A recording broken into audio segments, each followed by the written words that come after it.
Interview preparation for Yes Securities job role. What do you understand by a 3-in-1 account in context of Yes Securities?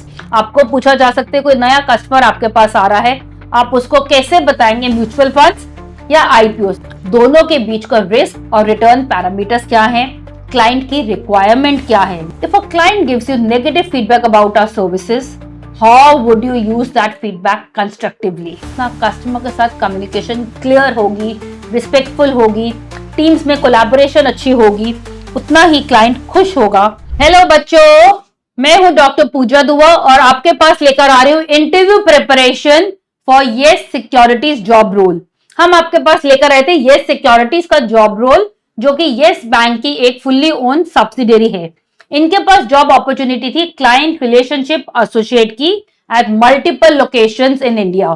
तो चलिए देखते हैं इस interview के लिए कैसे तैयारी करें और इस इंटरव्यू को हम कैसे क्रैक करें. क्लाइंट रिलेशनशिप एसोसिएट की जॉब अपॉर्चुनिटी है.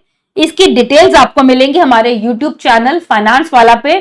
लाइव टैब में जाएंगे तो ये वहां पे आपको मिलेगा. इस वीडियो के ऊपर आपको जाना है, जो वीडियो मैंने आपको यहाँ पिक्चर में दिखा दिया है.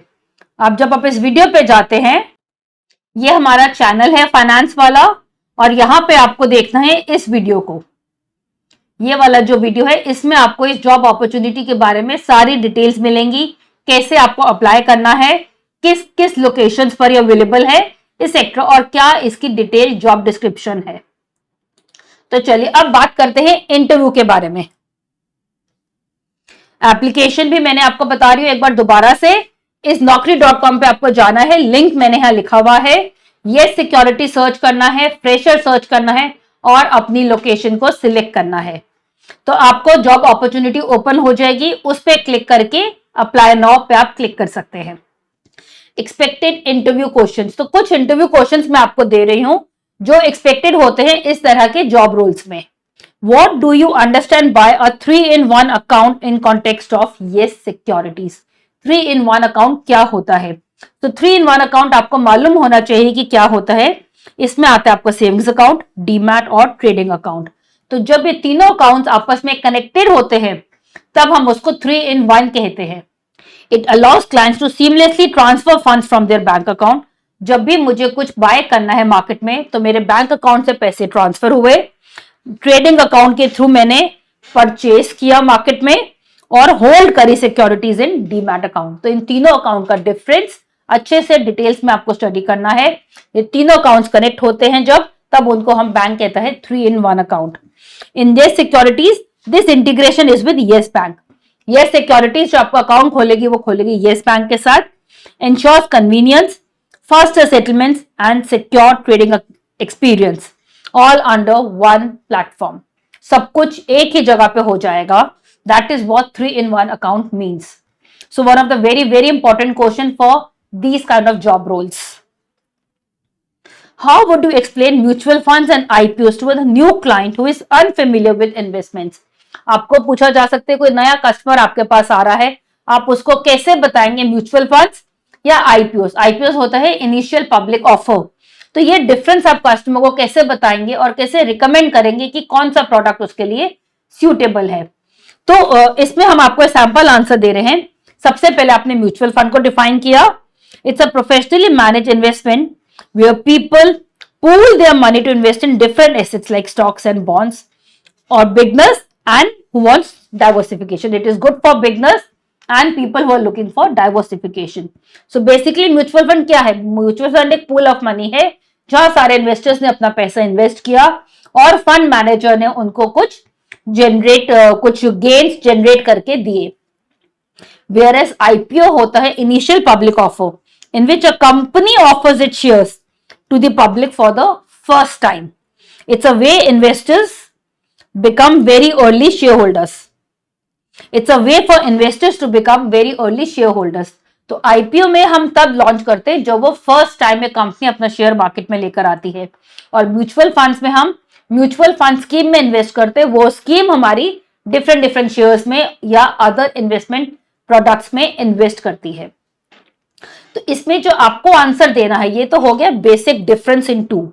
तो इसमें आपको जो इंसिस्ट करना है वो ये है, I would ensure that the client understands the risk, दोनों के बीच का रिस्क और रिटर्न पैरामीटर्स क्या है, क्लाइंट की रिक्वायरमेंट क्या है, नीड एनालिसिस करेंगे हम, उसके अकॉर्डिंगली हम उन्हें उसका प्रोडक्ट रिकमेंड करेंगे।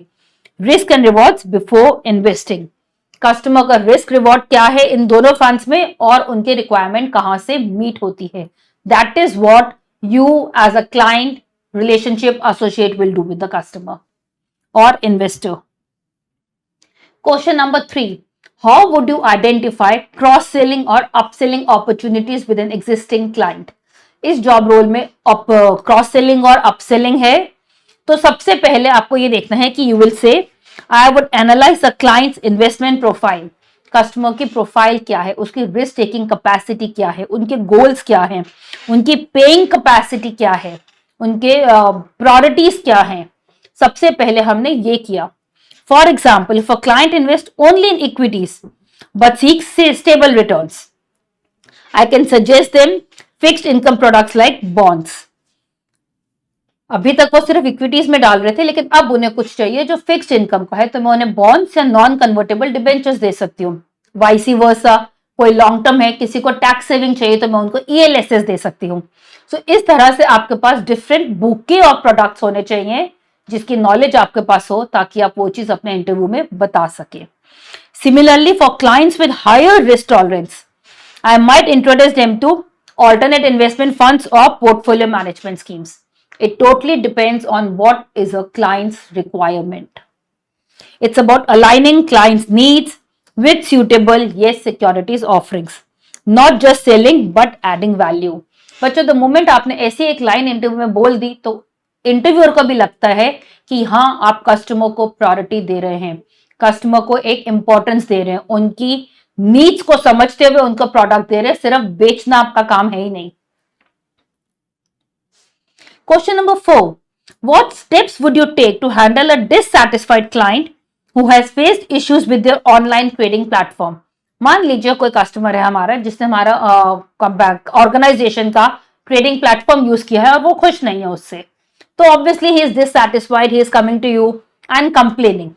तो जब भी कोई कंप्लेंट से रिलेटेड इंटरव्यू में क्वेश्चन पूछा जाए तो आप बोलेंगे आई विल लिसन कामली। सबसे पहले मैं उसको पेशेंटली सुनूंगा, लेट हिम कंप्लेंट, उसको सारी चीजें बोलने दो और एक्नॉलेज देयर कंसर्न। फिर हम बोलते हैं yes sir, I understand what you are trying to say, I understand your concern, I agree with you. Then I would collect all details, जो भी चीजें चाहिए हमें, क्या क्या फैक्ट्स एंड फिगर्स हैं, एरर लाइक एरर मैसेजेस और transaction time, problem कहां पे, मैसेज में है, टाइमिंग्स में है, and coordinate with the tech और operation team to resolve it quickly. अगर प्लेटफॉर्म की गलती से कुछ हुआ है, कोई टेक्निकल एरर की वजह से हैंग हो गया, और इट कुड बी एनीथिंग, किसी चीज में डिले हो गया, तो पहले हमने वो फैक्ट्स एंड फिगर्स को जॉट डाउन किया और फिर अपनी tech team, back and team, operation team, जिनके साथ भी कोऑर्डिनेट करना है, जो कमिटमेंट आपने कस्टमर को दी उतने टाइम में कस्टमर से कस्टमर को रिवॉर्ड जरूर करना है। हो सकता है अपने कस्टमर को बोला हो सर मैं कल तक आपको बताता हूं पता करके, एंड समहाउ आपको बैक एंड से जवाब नहीं आया, तो at least give a call to the customer and request for extension कि मेरे को 2 घंटे का टाइम और दीजिए। So these are the kind of things जो आप अगर इंटरव्यू में बोलेंगे उसमें पता चल जाएगा कि कस्टमर आपका प्राइम फोकस है और आप कस्टमर सेंट्रिक हैं, कस्टमर से आप उसकी नीड्स को समझ रहे हैं, उसके कंसर्न के साथ एम्पथाइज कर रहे हैं। I would keep the client updated and until the issue is fixed and follow up afterward to ensure satisfaction. जब तक customer satisfy नहीं हो जाता, I will be in communication with the customer and keep coordinating with my team. अपनी teams के साथ जो भी बैकएंड ऑपरेशंस है या टेक टीम है उनके साथ कोऑर्डिनेट करते रहो और कस्टमर के साथ कम्युनिकेशन में रहना है। My goal would be to turn a negative experience into a positive one. जब आपने एक कंप्लेनिंग कस्टमर्स को सेटिस्फाई कर दिया, खुश करके भेजा, तो वो अब रिटेन हो जाएगा और आपको रिपीट बिजनेस देगा। क्रॉस सेलिंग आपके लिए बहुत इजी हो जाएगी। तो ऐसा कोई भी सवाल जब इंटरव्यू में आता है तो इसको कस्टमर को माइंड में रखते हुए आंसर करना है। Let's go to question number 5. If a client gives you negative feedback about our services, how would you use that feedback constructively? हम उसको कैसे लेंगे उस फीडबैक को? I would thank the client for their honesty, document their concern and assure them it will be reviewed. आपने customer को बोला कि आप सबसे पहले उसको सुन लिया, एक्नॉलेज किया और बोला आई एम सो ग्रेटफुल कि आपने ऑनेस्टली इस फीडबैक को हमारे साथ शेयर किया है। फिर उसके उस कंसर्न को डॉक्यूमेंट किया with whichever team, with your supervisors. उस पर अब एक्शन लेने का टाइम आता है। Then I would share the feedback with the concern team so that necessary improvements can be made. Feedback is always valuable. It helps us refine our process and improve the overall client experience, which is the key in financial services. So feedback से ही improvisations होती हैं। तो इस तरह का आपको question का answer करना है इंटरव्यू में, कि ऐसे नहीं है कि कस्टमर ने हमें नेगेटिव बोल दिया तो हम नेगेटिव थॉट प्रोसेस के हो जाएंगे। हमें इंश्योर करना है कि वो नेगेटिव को पॉजिटिव में कैसे कन्वर्ट करें। So this role involves coordination with sales, marketing and product teams. ये जो जॉब अपॉर्चुनिटी है ये है क्लाइंट रिलेशनशिप की, तो इसमें आपको डिफरेंट टीम्स के साथ टाई अप करना है, कोऑर्डिनेट करना है। So how would you ensure the smooth collaboration across the departments? So one of the clear, I believe in clear respectful communication and team work. पहली चीज तो क्लियर कम्युनिकेशन रखो, रिस्पेक्टफुल रखो। If a client issue requires input from another department, I would ensure all stakeholders have complete and accurate information. हर किसी को जितनी information चाहिए एक काम करने के लिए वो उसको मिलनी चाहिए। अगर कस्टमर से कोई इंफॉर्मेशन चाहिए तो that I will take and give it to the concerned team. Regular updates and followups helps avoid confusion. जो अपडेट्स हैं, जो फॉलोअप्स हैं कस्टमर्स के साथ, उससे कुछ कंफ्यूजन क्रिएट नहीं होती है। It creates a healthy atmosphere in the team. Ultimately, collaboration is about shared goals, keeping the client satisfied and strengthening the company's reputation. जितना कोलैबोरेशन आपकी स्ट्रांग होंगे, जितना कस्टमर के साथ कम्युनिकेशन क्लियर होगी, रिस्पेक्टफुल होगी, टीम्स में कोलैबोरेशन अच्छी होगी, उतना ही क्लाइंट खुश होगा और आपकी कंपनी की रेपुटेशन अच्छी होती जाएगी मार्केट में। And a good reputation will attract more customers and more business. So thank you so much and all the best. जल्दी अप्लाई करिए और जल्द से जल्द सिलेक्ट हो जाइए।